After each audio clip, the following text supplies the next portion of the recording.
Good morning everyone. We'll be doing a presentation on impact of childhood emotional neglect on adult mental health. So let's start with the introduction and we'll start by understanding what childhood emotional neglect means. So childhood emotional neglect happens when caregivers fail to provide the child with any form of emotional or psychological support, which can be in the form of validation, attention, emotional support, anything like that. So, this can create a very negative impact on the child. So, it involves the absence of emotional responsiveness, nurturing, and engagement from caregivers. And these are very important needs for a child to get. This is something which is not enough talked about as compared to other forms of neglect, but this is also really important. And recently, we've been seeing that more attention is being paid into this area. We'll understand what are the subtypes of childhood emotional neglect. So, the childhood emotional neglect can be in two forms, that is, active emotional neglect and passive emotional neglect. So, in active emotional neglect, we can see that it is more active, visible, and it is definitely more memorable for the child. And over here, as the name suggests, so what happens is like parents are actively doing something to create that childhood emotional neglect. So they might be dismissing the child's emotions, like saying something like you're weak or sensitive if they have an emotional reaction. So here they are actively doing something.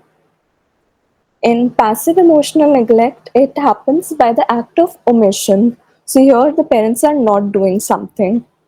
So when a parent doesn't pay attention to child's emotional needs, so it fails to provide adequate emotional support, validation, or reassurance if a child's need. So here you can see it happens more by omission and it is not very active as the name suggests. Now we'll start by understanding the psychological impact of childhood emotional neglect. So it can be difficult because firstly, like it can create a barrier when it comes to children being in touch with their own emotions. So oftentimes they have trouble identifying how they are feeling. They may say that they feel numb, or they may also like start to dismiss their own emotions, because what happens is if a parent treats us in a certain way, we internalize that and start treating ourselves in the similar fashion. So that becomes a problem. So they usually are often not in touch with their emotions, so they cannot regulate it in a healthy way. So which brings us to our second point. So there's inability to regulate emotions in a healthy way.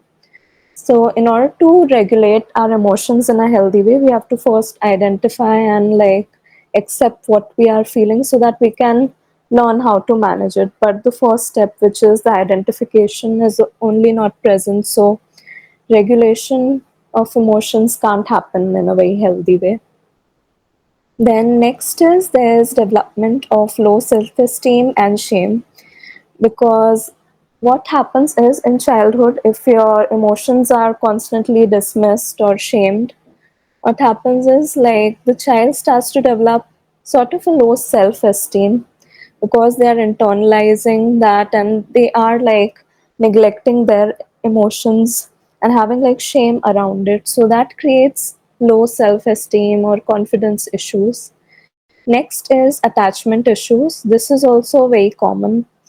What happens is, since like the child's emotional needs are neglected, the child can develop insecure attachment styles. So the most common we see is the dismissive avoidant attachment style, that is most highly correlated with childhood emotional neglect.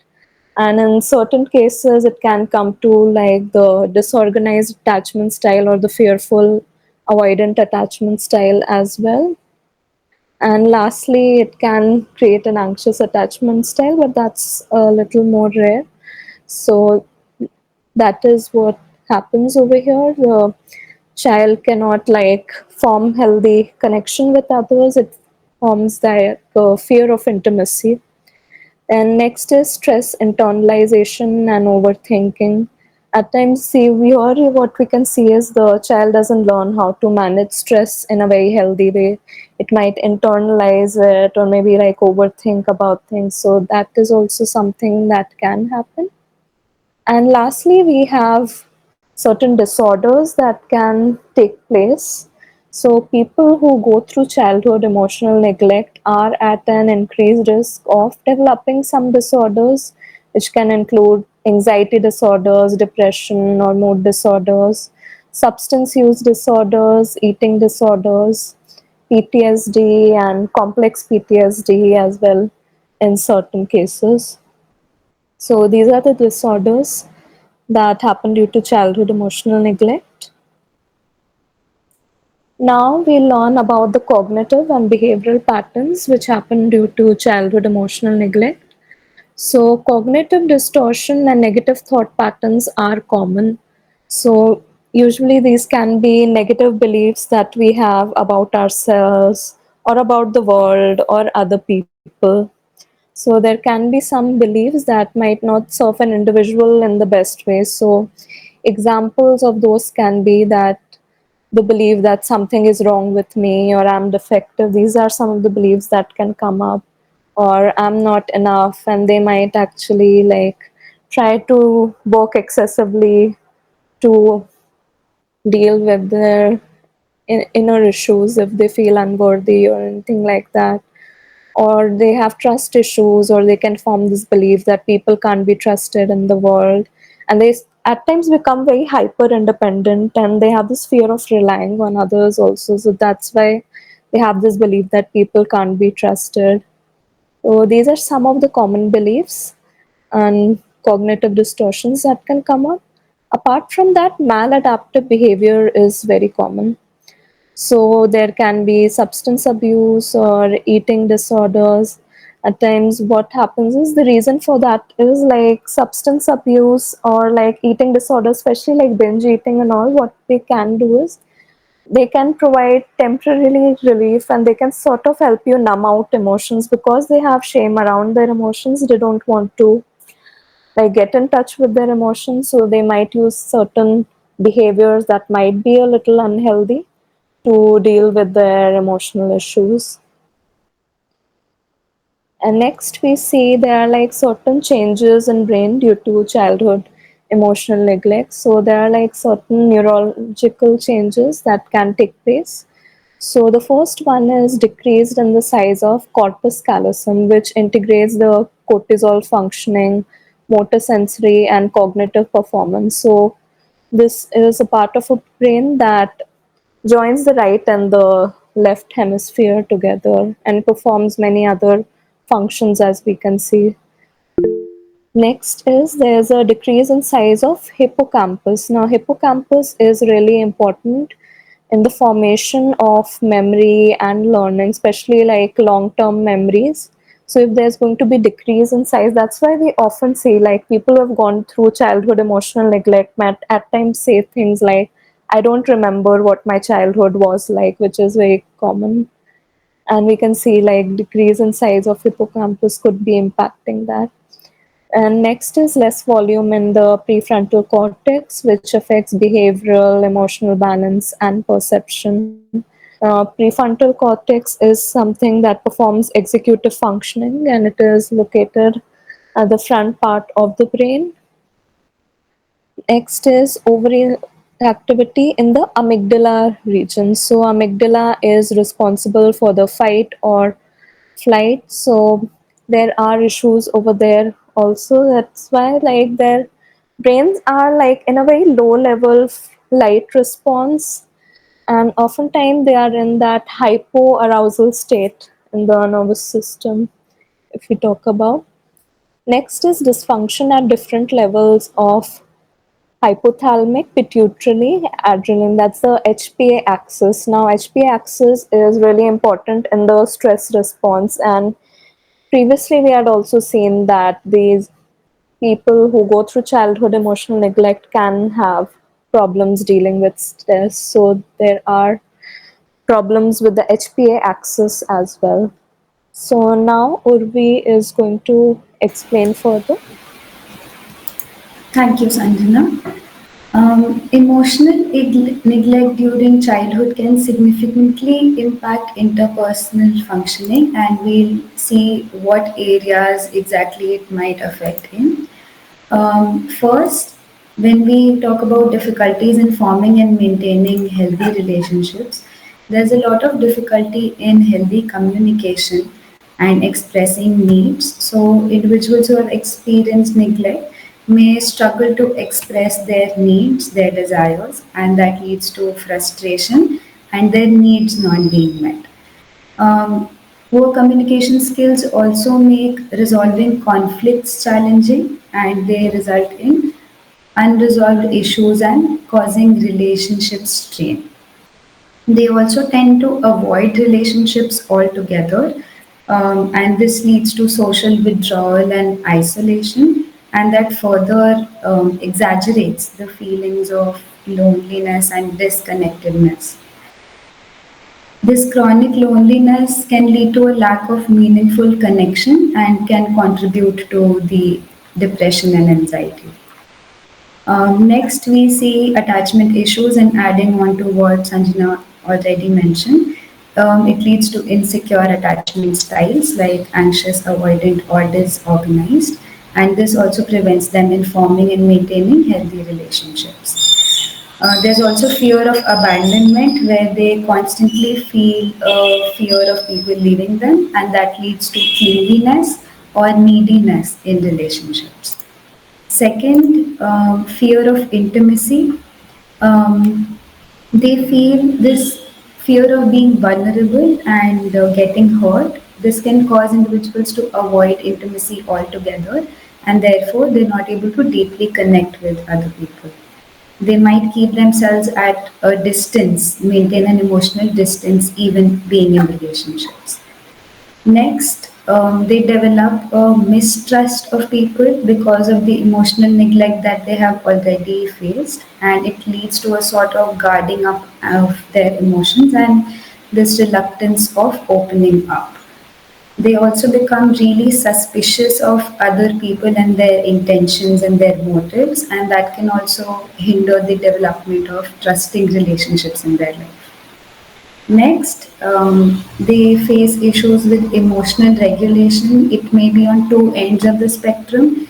Either there is overreaction, they may overreact to minor stressors or perceived small inconveniences, which leads to big conflicts.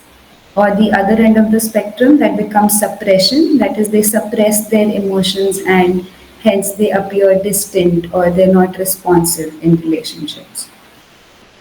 So these are the ways emotional neglect hampers the interpersonal functioning. Sanjana, can you move? Yes.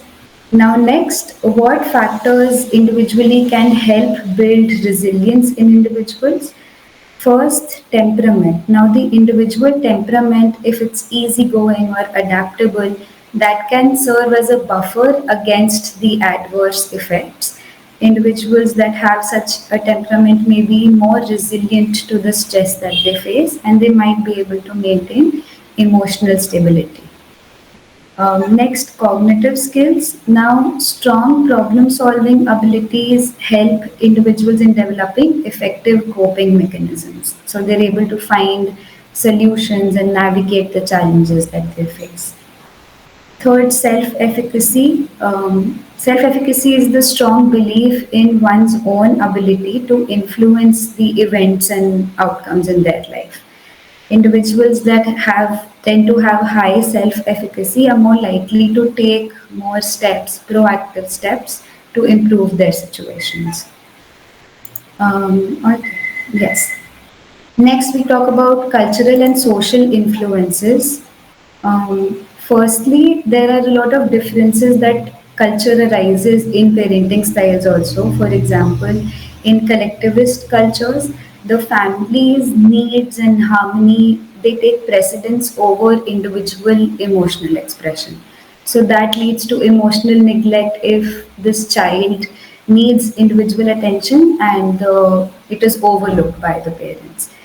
On the other spectrum, individual cultures, while independence and self reliance are emphasized, there still may be a lack of emotional support if the parents are overly focused on fostering the idea of independence at the expense of emotional nurturing.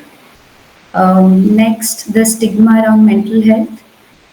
Now, various cultures have different ideas around mental health, and it can become a struggle to discuss emotional problems, and that can lead to long term impacts.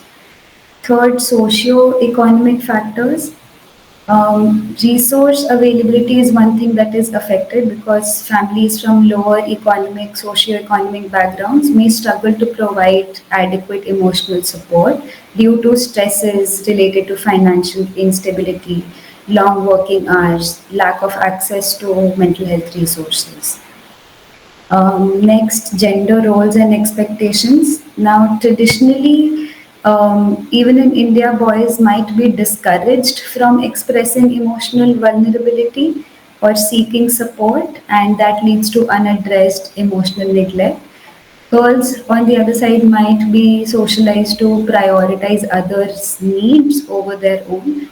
That also results in neglected personal emotional needs. Now, of course, this is not the case everywhere, but this is something that happens because of the culture in India. Next, religious and spiritual beliefs. Um, Now, religion can offer a sense of belonging and support, which might help mitigate the effects of emotional neglect. But some religious teachings also discourage seeking external help. So, that can also be a factor.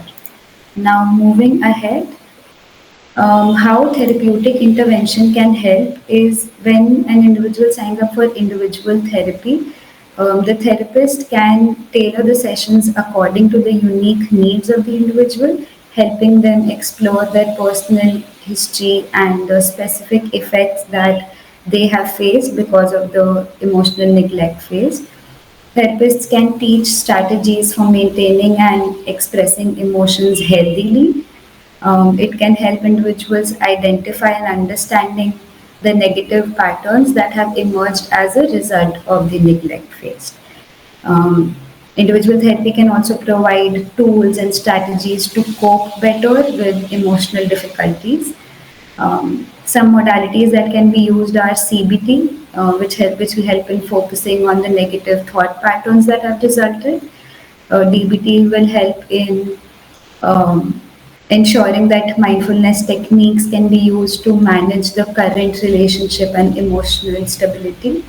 Psychodynamic therapy can be used to explore past experiences in detail and how unconscious processes might be influencing the current behavior.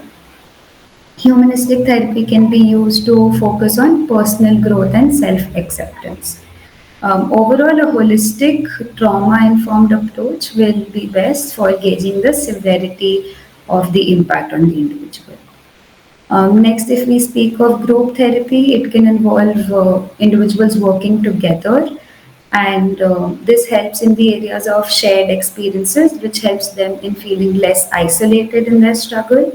It provides them a network of mutual encouragement and validation. It helps in improving social skills, wherein they're able to feel safe enough to talk about their experiences stemming from emotional neglect. It can help them develop perspective, hearing other stories also. And in a group setting, there's also accountability as to the therapeutic process and how it's enhancing personal growth. Third, art and expressive therapy can be used to um, for heavy experience for people who have experienced heavy emotional neglect, in the sense when they're not able to give proper verbal expression. Art or creative therapy can help to be an outlet for their emotions. um, this can be cathartic for the individual for expressing and then managing their emotions. when they're creating art or creating in any creative field for that matter, it can lead to greater understanding of their situation and revealing their emotional state and experiences. This can also lead to stress reduction and help the individuals in building self-esteem over time. Moving ahead, we have a case study to understand what we've discussed so far. A 32-year-old female, Tara, she recalls watching her dad punch her mother. Her elder brother would try to stop these fights, but he would also be beaten. Her mother had depended on Tara to be the mediator between her father and the rest of the family. And her parents had also warned their children to never speak about what was happening at home. Now, with no one to confide in, Tara felt isolated. She currently presents with emotional expression issues and she's not been in any relationship because of her inability to trust people. She's very anxious about the future because she does not want to find herself in a similar marriage.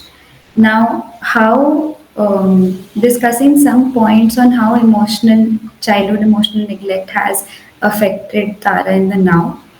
As an adult, she struggles with her emotional expression and she has never been able to be in a proper relationship, being extremely anxious about the future, fearing that she might end up in a similar place.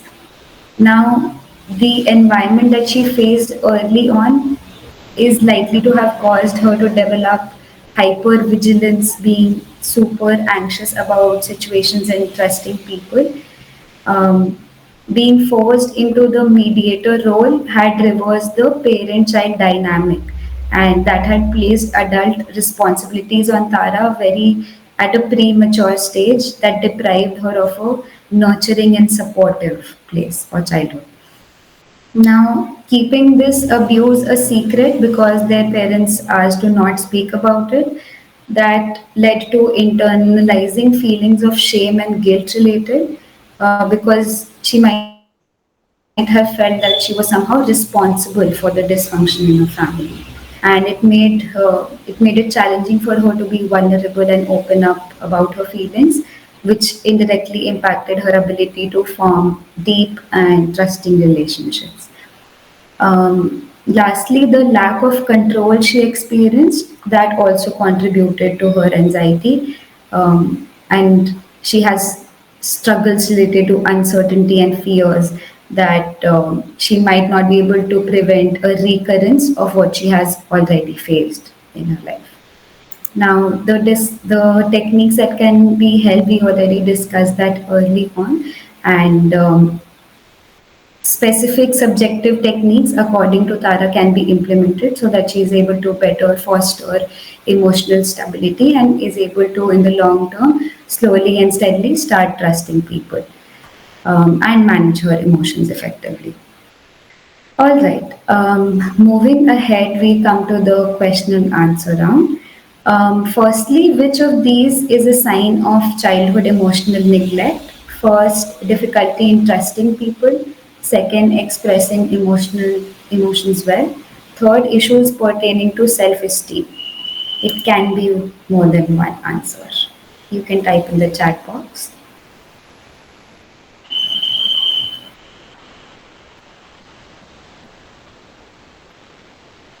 That is absolutely correct. One, two, and three. All of these are signs of childhood emotional neglect. And okay, now the second one, how therapy can help an adult who has experienced childhood emotional neglect.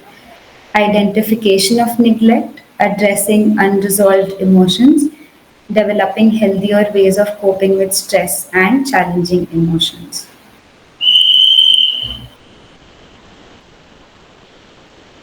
Yes, that's correct again. So it's all of these. Therapy can for sure help in exploration of the emotional neglect and identifying what might have contributed most and addressing these unresolved emotions to develop better and healthier ways of coping with challenging emotions and the environment. All right, so that was a presentation. Thank you so much, everybody, for joining.